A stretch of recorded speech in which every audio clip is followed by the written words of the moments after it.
So, what inspired the creation of the Battle Cry prayer movement?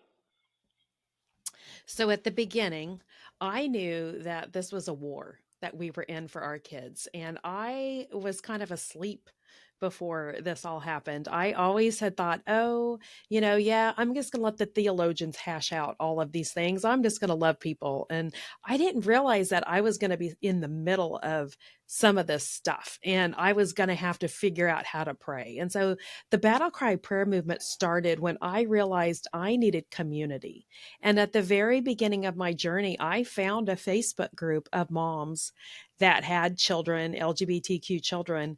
And I realized immediately that these were going to be people that accepted these decisions and didn't feel like there was anything wrong with some of the decisions the kids were making. Right? And so I knew that I wasn't probably going to theologically fit in with these people, but I needed community. And so I knew that I needed to make a community of moms that believed like I did, that we could learn to love our kids and support our kids, but we could boldly come before the throne in prayer for them each and every day. And that is how Battle Cry, the prayer movement, started.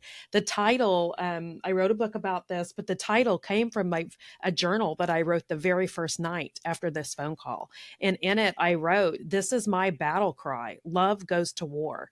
And so I knew that I couldn't just wake up and have a willy nilly prayer and expect to see changes. I was going to have to find God's word. I was going to have to find declarations to stand on. And I was going to have to pray with boldness and clarity each and every day as I petitioned the Lord for my family. You have a copy of the book you can show us? I do. Battle Cry.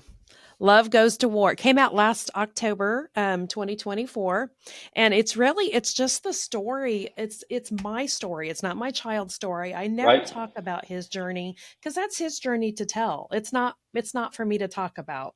Right? But my journey changed, my family changed because of the announcement. And so, it says in Revelation, again, if you're a Bible believer, it says we'll overcome by the blood of the Lamb and the word of our testimonies. And so it's okay to talk about your stories. We Right? don't have to be silent. We can talk about the hard things that we're going through.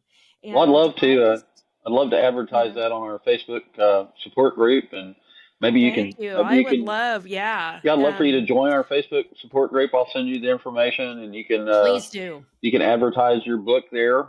And Please do. I'd love to get a copy for myself. I think put it in my library. Thank you. Yeah, it is just about the wrestlings of my heart. And it's not just for moms, and it's not just for someone with an LGBTQ kid. It really, everybody has had a phone call of some kind that has Sure. thrown them off track. Everybody has walked through something they did not see coming.